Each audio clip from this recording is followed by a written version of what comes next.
आप देख रहे हैं हिंदुस्तान न्यूज। आज हम चर्चा करेंगे आगामी विधानसभा चुनाव 2024 की, जो अमरावती जिले के दरियापुर अंजनगांव सुरजी विधानसभा क्षेत्र में विशेष ध्यान आकर्षित कर रहा है। लोकसभा चुनाव के बाद कांग्रेस पार्टी अब पूरी तरह से सक्रिय हो चुकी है और कांग्रेस कार्यकर्ता आने वाले चुनावों की तैयारियों में जुट गए हैं। इस क्षेत्र की सीट अनुसूचित जाति के लिए आरक्षित है और यदि इस वर्ग से कोई प्रभावशाली चेहरा आगे आता है तो क्षेत्र की जनता का समर्थन उसे जरूर मिलेगा। दरियापुर क्षेत्र में एक प्रमुख नाम उभर कर सामने आ रहा है गुणवंत देवपारे। गुणवंत देवपारे, जो एक व्यवसाय और कांग्रेस के सक्रिय कार्यकर्ता हैं, इस विधानसभा क्षेत्र के लिए एक समर्पित विकास योजना के साथ सामने आए हैं। उनकी योजना न केवल क्षेत्र के विकास पर आधारित है, बल्कि शिक्षित युवाओं के लिए रोजगार के अवसर प्रदान करने पर भी केंद्रित है। आइए सुनते हैं गुणवंत देवपारे का क्या कहना है। सर्वप्रथम आपल्या सर्व मीडियाचे मी स्वागत करतो की आपण माझ्या एका छोट्याशा माणसाची दखल घेत आहात। दर्यापूर अंजनगाव सुरजी हा मतदारसंघ आहे आणि अचलपूर मतदारसंघामधले काही गाव आहे। त्यामधला दर्यापूर मतदारसंघ हा खारपान पट्ट्याचा आहे आणि अंजनगाव हा मतदारसंघ बागायत क्षेत्र आहे। खारपान पट्टा असल्यामुळे बऱ्याचशा भागामध्ये अजूनही पिण्याचं पाणी मुबलक मिळत नाही। त्या ठिकाणी जे बागायत व्हायला पाहिजे किंवा अंजनगाव भागामधल्या काही भागांमध्ये डॅम होऊन दर्यापूर मधल्या शेतीवर सुद्धा बागायत व्हायला पाहिजे आणि प्रत्येक गावापर्यंत पिण्याच्या पाण्याची सोय व्हायला पाहिजे।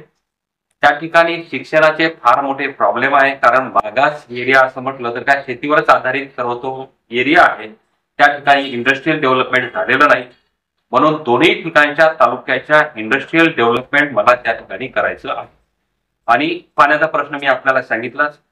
तसंच त्या ठिकाणी ज्या गव्हर्नमेंट किंवा बाहेरच्या ज्या सीबीएसई स्कूल आहेत, तर माझी पहिली मागणी ही असेल का त्या ठिकाणी ज्या मराठी शाळा आहेत त्या मराठी शाळेमधूनच गावखेड्यामध्ये सीबीएसईचं शिक्षण गव्हर्नमेंटने द्यावं, हा माझा प्राथमिक प्रयोग आहे। लोकसभा निवडणुकीमध्ये जे काँग्रेसला जे यश मिळालेलं महाविकास आघाडीला, तर आता जितके पण उमेदवार ऍक्टिव्ह आणि ऍक्शन मोड मध्ये आहेत, आपण पुढचे चित्र कसं बघता त्याबद्दल?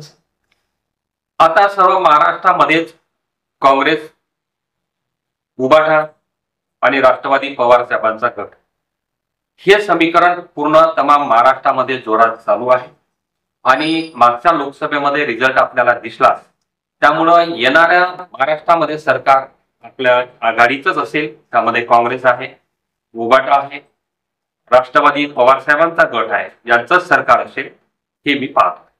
डेव्हलपमेंट प्राथमिक म्हणजे मी काही रोड आणि नाल्या बनवणारा आमदार नसेल, ते जिल्हा परिषद ग्रामपंचायतचे कामं आहेत।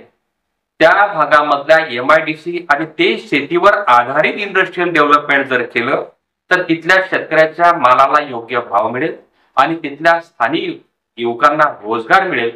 दुसरा प्रश्न आहे तिथला पालक रस्त्याचा। माझी सरकारला मी जरी त्या सरकारमध्ये असलो तर पहिलं माझं प्लॅनिंग असेल की आता आपण रोड नाल्या तर आणखी थांबवल्या, 70 वर्ष आपण त्यामध्येच घालवलेले आहेत, ते सरकार कुठलेही असो, आता आम्हाला पाहिजे शेतीपर्यंत पालन रस्ते, दिवसारी शेतकऱ्याला इलेक्ट्रिक आणि त्याच्या शेतापर्यंत पाण्याची सोय। कारण आज भारत हा देश कृषी प्रधान आहे, त्यामुळे शेतीवर लक्ष देणे आणि शेतीवर आधारित इंडस्ट्रियल डेव्हलपमेंट करणे हे प्राथमिक माझी गरज असेल। माझा प्रत्येक गाव खेड्यापर्यंत, प्रत्येक युवकांपर्यंत, युवतीपर्यंत प्रत्येक ठिकाणी माझा संपर्क आहे।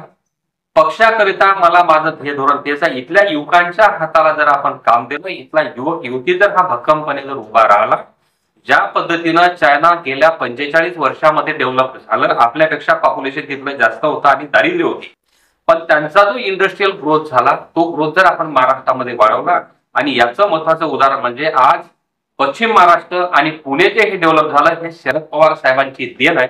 ज्या पद्धतीनं पवार साहेबांना पुणे 7 करोड लोकांना रोजगार देता आला, ते माझं मॉडेल दर्यापूर मधून चालेल हे निश्चित आहे।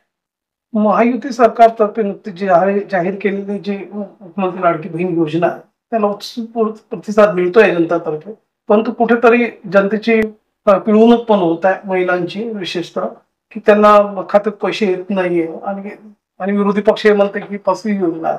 आपण काय भाष्य करणार? खरोखरच ती फसवी योजना आहे। आज महाराष्ट्र सरकारवर 8.5 लाख करोड रुपयाचं कर्ज आहे। दिवसांदिवस हा कर्जाचा डोंगर वाढते आहे। निव्वळ मताधिक्य त्या महिलांचं मिळावं म्हणून तुम्ही त्यांना 1500 रुपयाचं हमीच दाखवता. तुम्ही 1500 नाही, तुम्ही त्यांना 15,000 रुपये द्या, आमचं काही मत नाही. पण तुमचं अर्निंग सोर्स काय आहे ते तुम्ही वाढवलं पाहिजे आणि त्यानंतरच तो पैसा तुम्ही द्यायला पाहिजे. निव्वळ राजकारण करून आज तेलाचे भाव वाढलेले आहेत. आता त्यांनी पुन्हा नवीन ज्या गव्हर्नमेंटच्या ज्या स्कीम आणि ज्या योजना या महिन्याभरात येऊन राहिलेल्या टोटली चुकीच्या. यांच्याकडे पैशाचं नियोजन नाही, फक्त लोकांना आकर्षित करण्यासाठी ह्या योजना यांनी राबवलेल्या आहेत. शेतकऱ्याचा जो प्रश्न मुद्दा होता, आणखी पुन्हा ते लाडकी लेक म्हणून जी योजना होती की 18 वर्षापर्यंत त्या मुलीला जवळपास 1,05,000 रुपये मिळत होते, तो सुद्धा पैसा यांनी वळता केला. निव्वळ चुकीचं धोरण या शिंदे सरकारचं चालू आहे, जे महाराष्ट्रासाठी अत्यंत घातक आहे. आपण हे बघतो की आपण मतदारसंघामध्ये आपला वेगवान आढावा सुरू आहे. कार्यक्रमाच्या आपण सपाटा लावलेला आहे. भेटीगाठी व्यक्तीश भेट मिळावी सुरू आहे. मला सांगा, ते येथील जे नेता आहे मतदारसंघाचे, त्यांना आपला काय संदेश आहे? माझा सर्व मतदार बंधूंना संदेश आहे, आज युवकांच्या हाताला काम आणि ते शेतीवर आधारित इंडस्ट्रीयल डेव्हलपमेंट असलं पाहिजे. त्याकरता आमच्या सारखा जर उद्योजक त्या ठिकाणी आमदार झाला तर निश्चितच त्या भागाचा सर्वांगीण विकास केल्याशिवाय राहणार नाही. कारण मी सुद्धा एका 60 घराच्या वस्तीमधून, खेडेगावामधून येऊन मी माझं डेव्हलपमेंट केलेलं आहे. त्यामुळे डेव्हलपमेंटचं व्हिजन माझ्याकडे असल्या कारणामुळे हा जर तिथला वर्ग माझ्यासोबत राहिला त्या मतदारसंघाचा तर निश्चितच विकास.